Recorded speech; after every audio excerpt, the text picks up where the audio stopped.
Bienvenidos a un nuevo episodio de Dicho y Derecho. En esta oportunidad contamos con la presencia de un invitado sumamente importante, el licenciado Ernesto Canales Santos, quien es uno de los principales precursores de la reforma al sistema penal y recientemente presentó su libro Hay Justicia. Nos acompaña también el editor y colaborador del libro, Elliot Ruiz. Gracias a ambos por acompañarnos. ¿Qué les parece si antes de adentrarnos al tema nos cuentan un poquito sobre ustedes y su trayectoria? Bien. Adelante. Soy un abogado que, ya dejé la práctica profesional del día, pero que me dediqué a tratar de mejorar los renglones de la justicia más importantes. México siempre ha tenido una larguísima fama de país corrupto, en donde las estadísticas, las cifras que se manejan son verdaderamente apabullantes. El 97% de las corrupciones en el país quedan impunes. Yo dediqué una parte muy importante de mi vida profesional, primero a estructurar la cuestión de que no hubiera cárcel sin juicio, es decir, que existiera no solo un mandato legal, sino una costumbre judicial en el Estado en que no se podía decretar cárcel sin antes haber sido condenado por lo que meritaba la cárcel. En este concepto, la cárcel era como una consecuencia, no era como, sino era la consecuencia de una condena judicial. Una condena en un procedimiento penal que decretara culpabilidad del acusado, y entonces sí se le podía imponer la cárcel. La práctica había sido más bien al contrario, en el sentido de que si se tenía la sospecha de que había indicios de culpabilidad, con eso bastaba para que el juez dictara una orden de aprehensión y lo metieran a la cárcel. Es un cambio estructural muy importante, donde ya prevalece el Estado de Derecho sobre un sistema anecdotario o casual de castigo de los asuntos penales.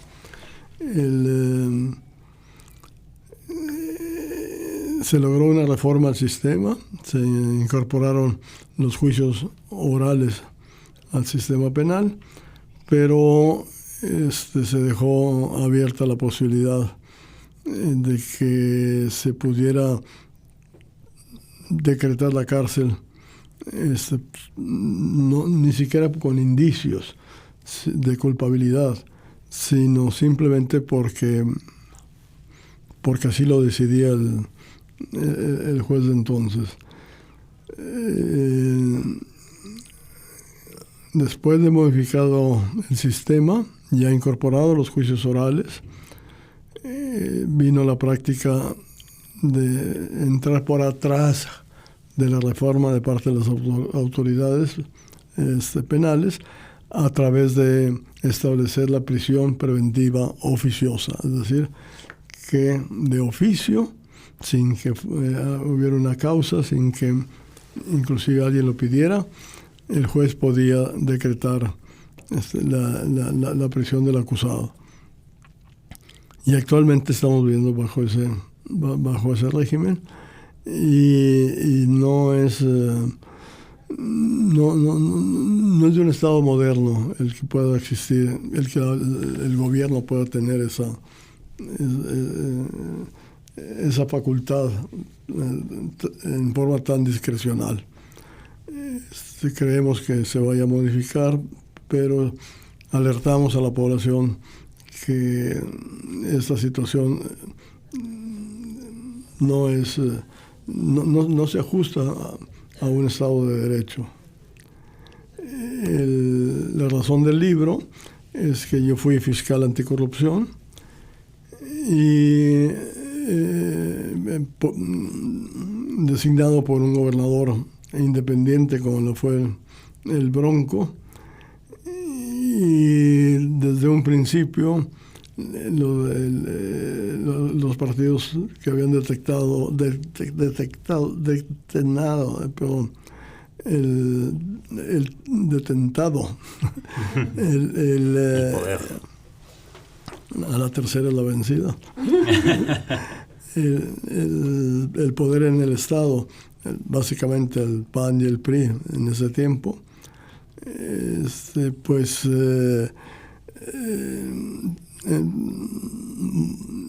preocupados de que mi actividad como fiscal pudiera llegar a meter a la cárcel a sus correligionarios y a otros miembros de su partido, decidieron pedirle primero al gobernador mi renuncia, cosa que no se les concedió el gobernador, y segundo, llevarme a un juicio, digo entre comillas porque no estaba decretado en ningún lado, no era una institución jurídica, sí, pero de hecho pedir la comparecencia mía ante el Congreso local y de ahí hacerme trizas, es decir, buscar que saliera muy mal librado de los cuestionamientos de ellos y que yo ya renunciara o quedara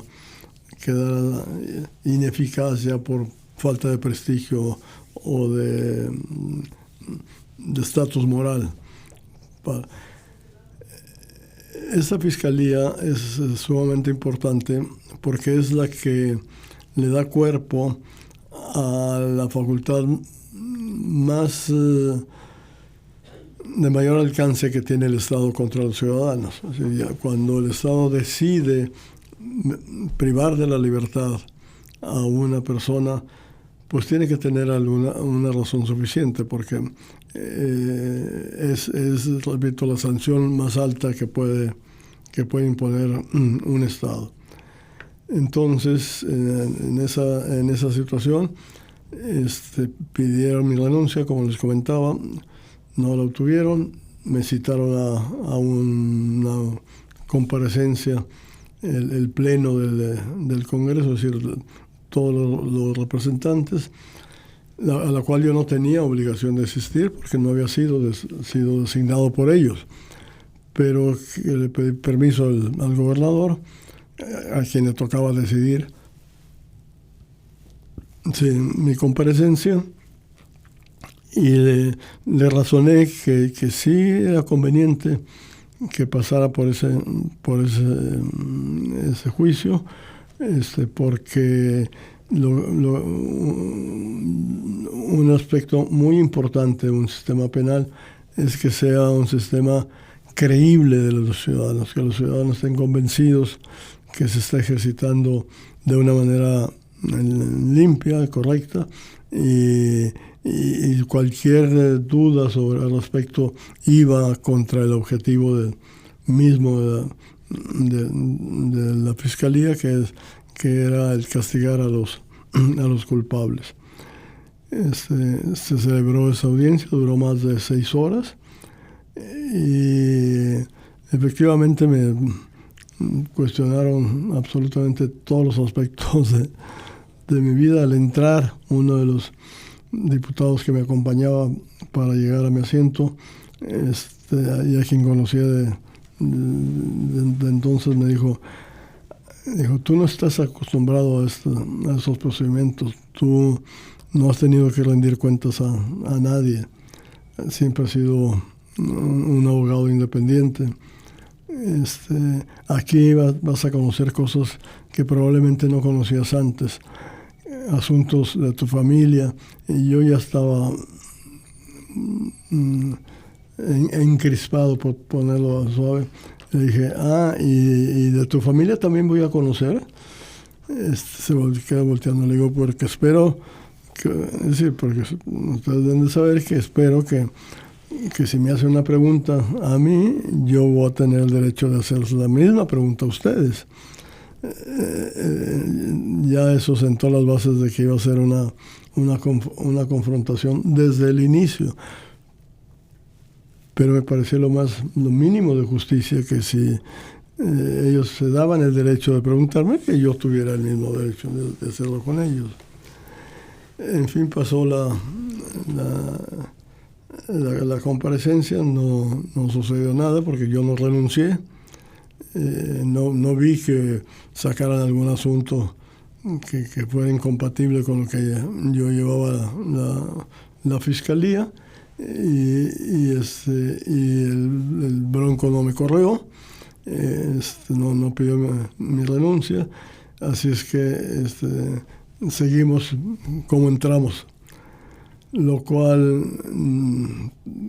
tenía muy encabritados al Congreso, porque ya efectivamente ya habían ordenado investigaciones que involucraban actos de corrupción de los personajes más importantes de los respectivos partidos, y se asumía que pues conforme pasara el tiempo iban a ser más los actos, porque iba a tener mejor información para poder hacerlo. Y de esa manera los diputados locales que se quedaban con la daga de mis investigaciones al pendiente, decidieron no correr ya ningún riesgo, irse por lo que legalmente tenían derecho, y modificaron la constitución local. Para modificar la constitución local se requiere de un quórum especial, un procedimiento, etc. No es una cosa que se trate así como que, vamos a modificar la constitución. No les importa, es decir, tuvieron que pasar por ese camino, y pues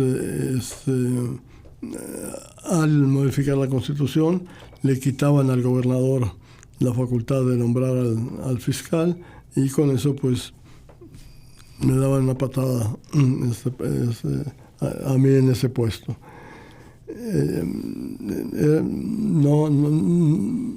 Era previsible que así pasara, no podían sostenerse las piezas de otra manera.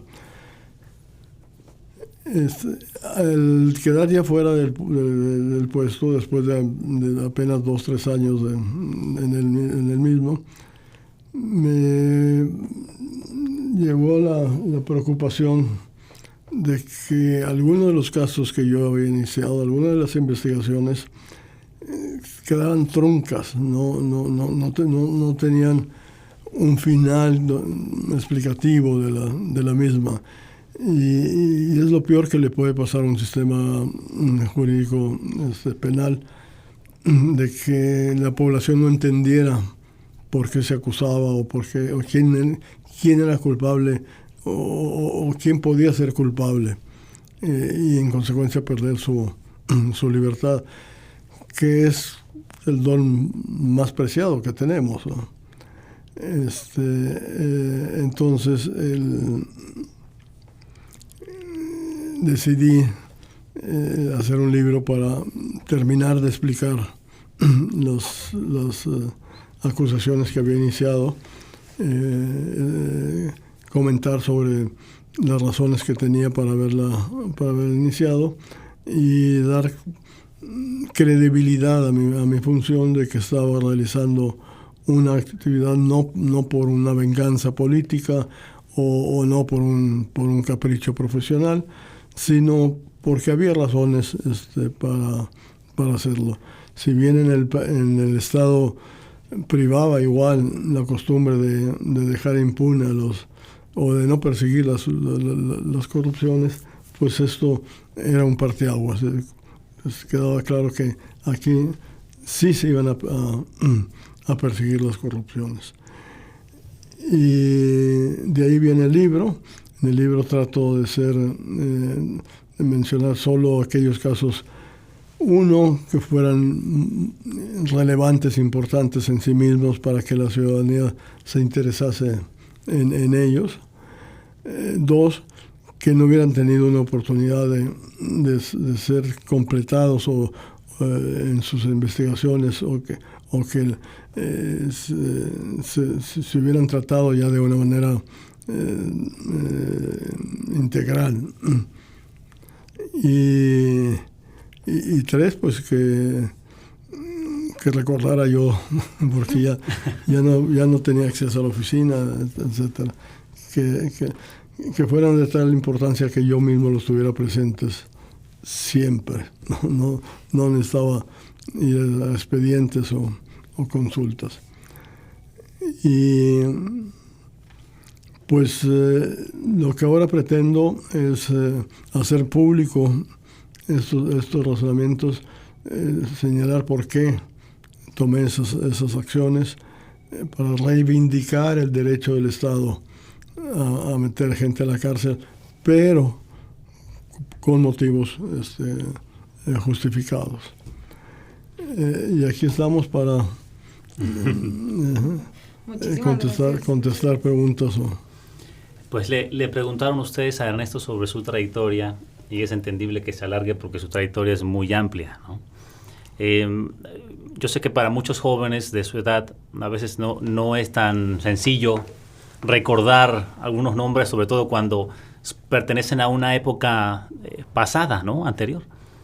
Cuando Ernesto Canales fue fiscal anticorrupción, pues ustedes tenían 10, 11, 12 años. Pero no solamente eso. O sea, a Ernesto Canales y a su trabajo como abogado público y privado le debemos muchas cosas. La forma en la que hoy pagamos impuestos, él intervino, y está narrado en el libro, ¿no? La forma en la que hoy se llevan a cabo los juicios orales, él intervino y fue de los principales impulsores.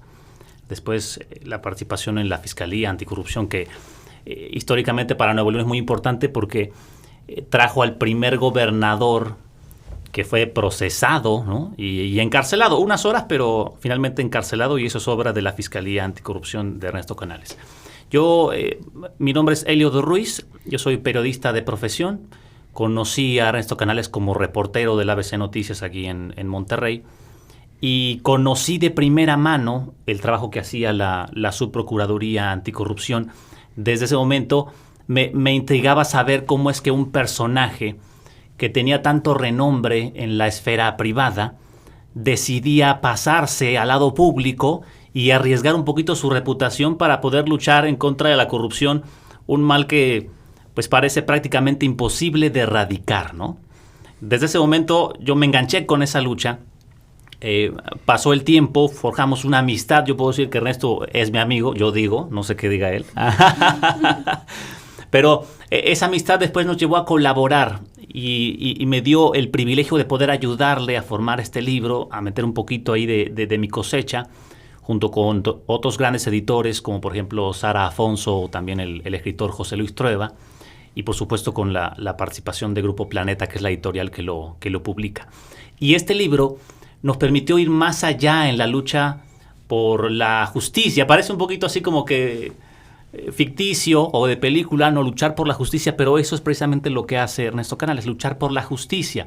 Sobre todo al darnos cuenta de que muchos de los fundamentos que él ayudó a proponer en la implementación de los juicios orales, hoy se están perdiendo con la reforma judicial y particularmente con la ampliación del catálogo de prisión preventiva oficiosa, que en el artículo 19 cada vez es más largo, y que no solamente es más largo, sino que obliga a los jueces a prácticamente dictar la prisión preventiva de forma automática sin ni siquiera tener la capacidad, o más bien le prohíbe la capacidad de discernir entre un caso y otro. Esa es una de las grandes luchas que hoy vemos posible, porque finalmente la reforma judicial ya es ley, pero lo que sí se puede hacer es decirle al gobierno claramente que no estamos de acuerdo con la cárcel sin juicio, que ningún ciudadano debe ir a la cárcel si no se le comprueba que es culpable de alguno de estos delitos. Y el libro de Ernesto es muy importante porque muchas de las experiencias de los casos que él narra hablan de eso, de presuntos culpables, de personajes que llegaron a la cárcel sin razón y que salieron, por ejemplo, en la cajuela de un automóvil. Claro, pues muchas gracias a ambos. En esta ocasión también nos acompaña Valeria Cárdenas, que es escritora y locutora de Planta en Dicho y Derecho, y justamente publicó hace poco su columna Prisión Preventiva Oficiosa. México de verdad quiere reinserción social, y ella estará encargándose de guiar la conversación, hacerles preguntas y obviamente pues dar un poquito de su propia cosecha también. O sea, apenas vamos a empezar. Así es.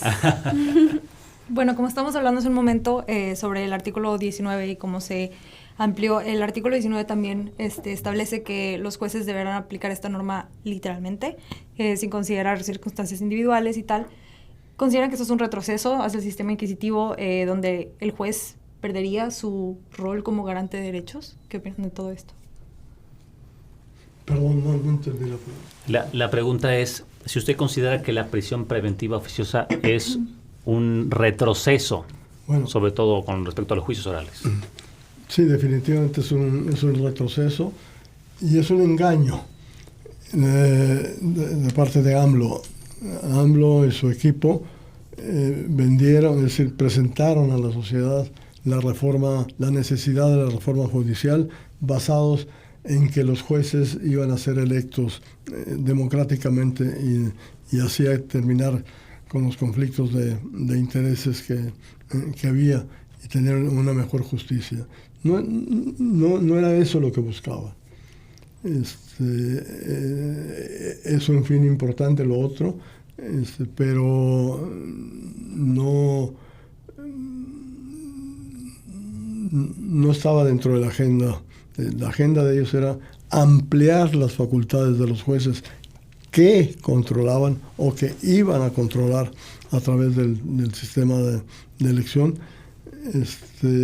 y de designación y de esa manera dar al Estado, al gobierno, mayores facultades para poder atemorizar o inclusive llevar a efecto la prisión de sus enemigos políticos. Y eso fue lo que me apuró a terminar el libro para que las vivencias que yo tuve sirvieran de base para una modificación en términos correctos y no en los términos presentados. Es mentira que la reforma judicial propuesta por AMLO tenga como objetivo una mayor calidad de la justicia. Al contrario, al eliminar el concepto de no cárcel sin juicio, pues se está degradando la justicia a niveles que pueden rayar en lo arbitrario. Es un retroceso desde la perspectiva de que en la reforma del 2008 y también parte de la reforma del 2011 se estableció que este catálogo de prisión preventiva oficiosa se iba a disminuir de forma gradual. Ya quienes no estuvimos al pendiente en esos años, no lo recordamos, pero esa era la intención original, que el catálogo se hiciera cada vez más pequeño. Y lo que pasó fue todo lo contrario. Y no solamente desde el gobierno de López Obrador, sino que antes, ¿no? Peña Nieto, el mismo Felipe Calderón, fueron acrecentando el catálogo y hoy llegamos a un catálogo cada vez mucho más amplio que contraría totalmente la reforma de los juicios orales. ¿Para qué quiere el gobierno la prisión preventiva oficiosa? Para mí la respuesta es muy simple. Uno, lo que está intentando el régimen es cooptar el poder judicial a su favor. Es decir, no busca eliminar la corrupción, no busca eliminar la impunidad, no busca eliminar el nepotismo. Lo que busca es esos males, esos vicios que ya tiene el sistema de justicia, adoptarlos a su favor, que jueguen a su favor, porque no estaban jugando con ellos, ¿no? Existe esa corrupción, existe ese nepotismo, pero no estaba jugando a su favor. Lo que hace es cooptarlo. Y para asegurarse que este poder judicial está en sus manos durante un largo tiempo, lo que quiere es salir a decir o salir a contarle a la ciudadanía una narrativa de que está funcionando la reforma, que los nuevos jueces que llegaron están cumpliéndole al pueblo, encarcelando más personas, sometiendo más personas a la cárcel. Esta es una percepción de justicia totalmente falsa, porque más personas en la cárcel no significa justicia, significa falta de capacidad de las fiscalías para investigar, significa falta de capacidad del Estado para determinar quién es culpable y quién no. Y mientras tanto, es posible que haya criminales que estén en prisión preventiva oficiosa, pero también es posible que haya inocentes. Y la pregunta que generalmente nos hacemos, tanto Ernesto como quienes colaboramos con él, es ¿quién se hace cargo de los hijos de estas personas? Cuando meten a una persona inocente a la cárcel, ¿quién cuida a sus hijos? ¿Quién los alimenta? ¿Quién está pendiente de sus necesidades? ¿Qué pasa a esta persona dentro de la cárcel? ¿Qué vive esta persona dentro de la cárcel que le cambia por completo su vida cuando pudo que este delito haya sido sembrado o porque simplemente por simples indicios, por haber estado en el lugar del crimen, alguien lo señala, lo meten a la cárcel y mientras investigan pueden pasar 1, 2, 3, 4, 5, 10 años, como casos tenemos muchos. Curiosamente, hay muchos personajes que hoy abanderan a la Cuarta Transformación que antes se pronunciaban en contra de la prisión preventiva oficiosa y hoy están a favor. Ese cambio de narrativa responde a que quienes están en el poder quieren conservarlo y no les importa pasar por encima de los derechos humanos. ¿Tienen en su conocimiento algún caso emblemático donde la prisión preventiva oficiosa no haya resultado como se esperaba? Bueno, Tal vez que he mencionado en el libro. Multitud de casos. Yo fundé RENACE, que es una organización de beneficencia de orden civil, precisamente para intervenir en los casos en donde se hubiera decretado cárcel y se tratara de una injusticia. Así, por mencionar, 3 voy a mencionar. Una señora con un puesto en la banqueta en San Luis Potosí, acusada de falsificación de moneda porque llegó a cambiar un billete de 100 pesos que a ella se lo habían dado. La metieron a la cárcel, estuvo más de 3 años hasta que logramos sacarla. Mientras tanto, lo que señala Elliot de la responsabilidad de la familia, de quien pues se vino al caño. O sea, todo lo que la señora había tratado de construir para sacar su familia adelante quedó hecho polvo. Otro caso también así muy emblemático es el caso de un muchacho que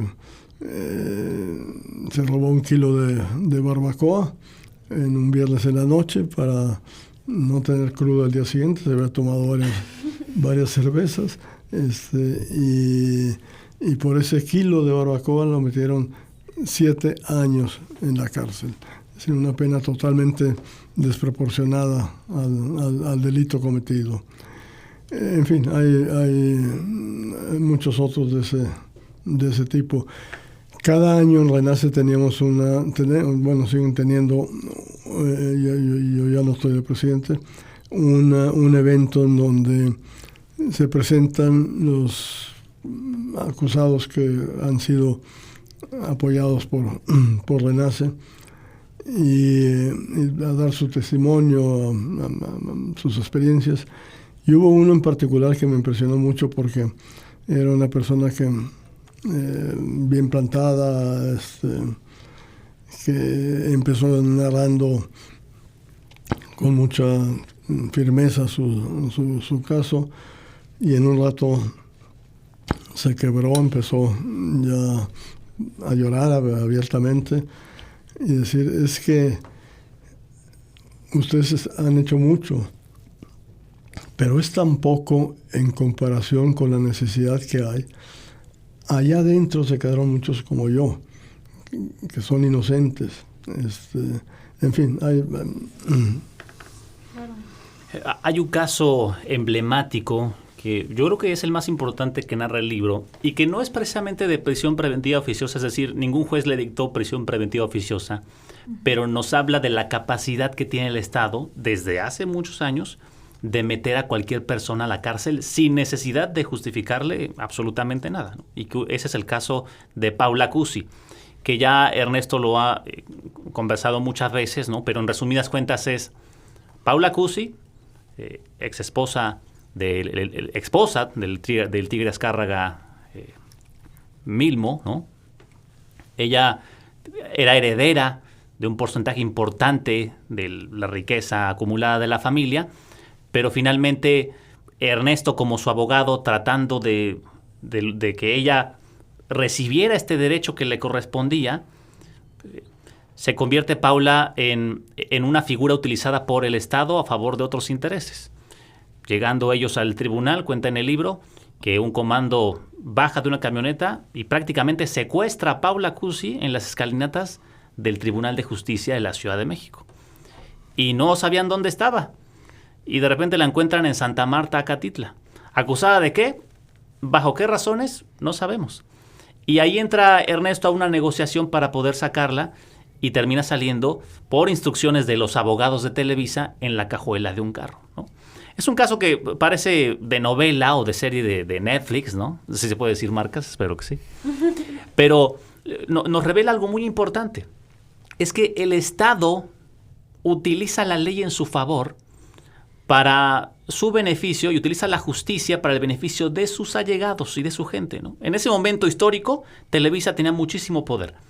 Prácticamente ordenaba al gobierno y ordenaba al Poder Judicial.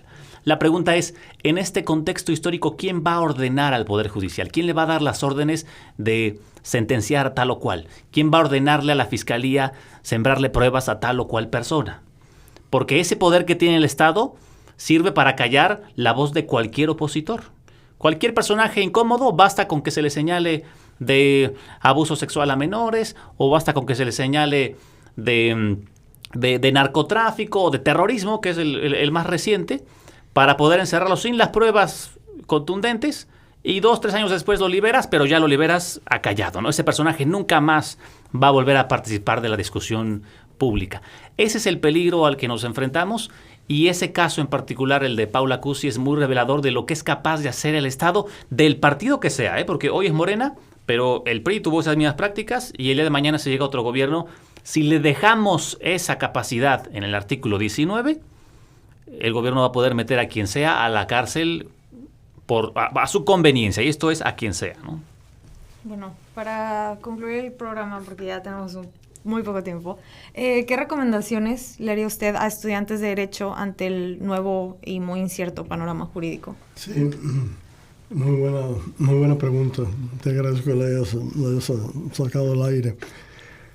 Cuando a mí me preguntan, allegados o gente que me conoce, etcétera, ¿qué hacer ante esta situación? ¿Qué hacer?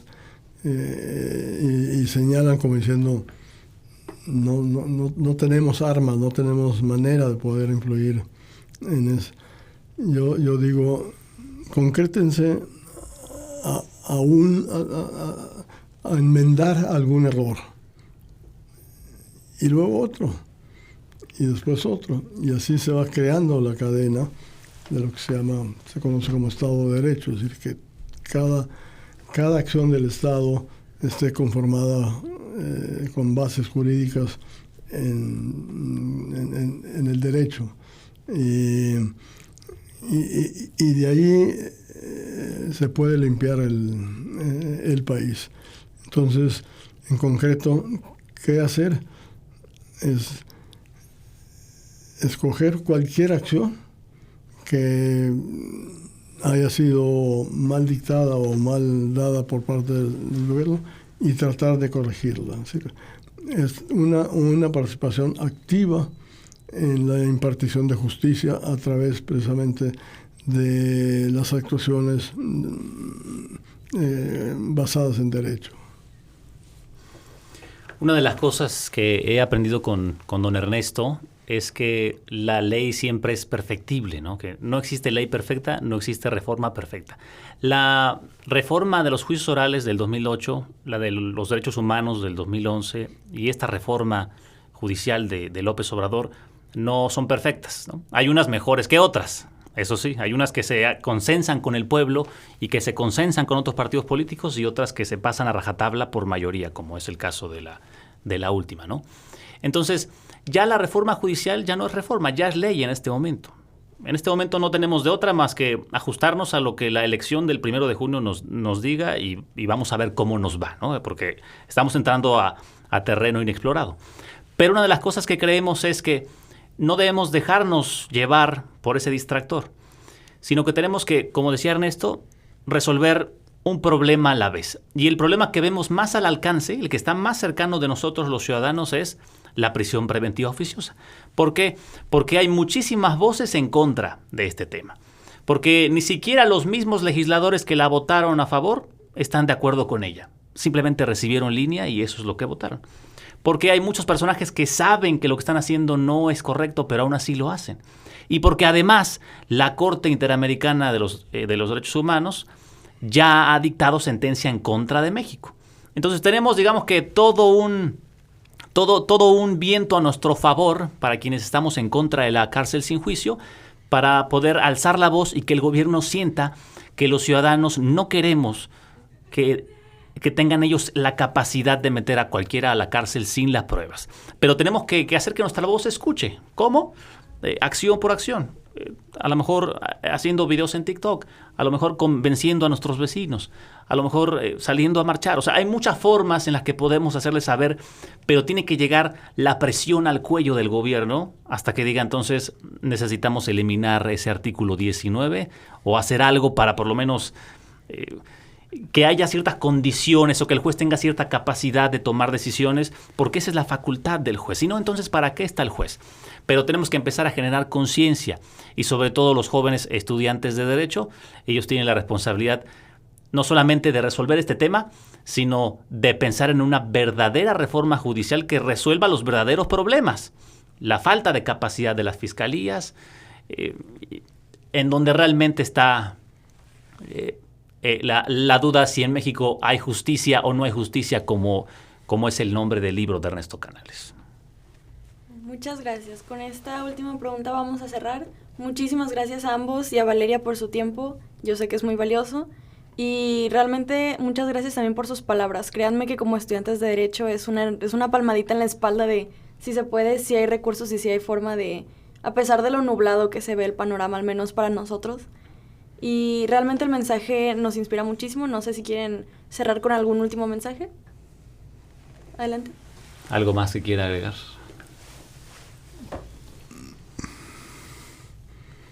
Pues a jalar. Claro, muchísimas gracias a ambos. De mi parte, nada más, agradecerles el espacio y felicitarles por esta iniciativa, ¿no? Porque la comunicación es uno de los talones de Aquiles de la justicia, ¿no? Como las cosas no las comunicamos, como las reformas no las comunicamos y los problemas de la justicia y del derecho no los comunicamos, a veces entorpecemos el proceso de mejora. Entonces, este ejercicio que están haciendo ustedes es muy valioso. Felicitarles y decirles que lo sigan haciendo porque así están resolviendo problema por problema.